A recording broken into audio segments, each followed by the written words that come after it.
Controversy यहाँ पे देखने को मिली है आईएचपीएल को लेकर।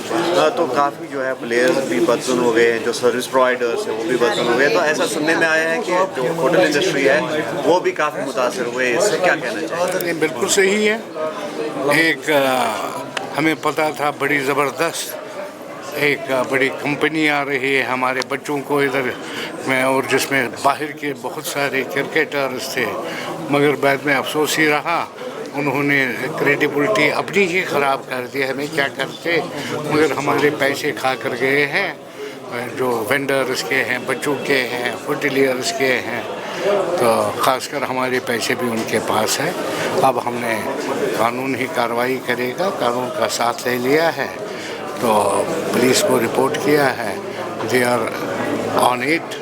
तो देखते हैं इंशाल्लाह क्या होता है। तो जो एफआईआर दर्ज हुई है तो क्या उम्मीद है उनसे? नहीं, उम्मीद तो यही है। तो पुलिस भी कहते हैं they are in touch with them. हमारे जो मैनेजमेंट है उनके साथ भी परसों तक इन टच थे, क्या हम आज दे देंगे, कल दे देंगे।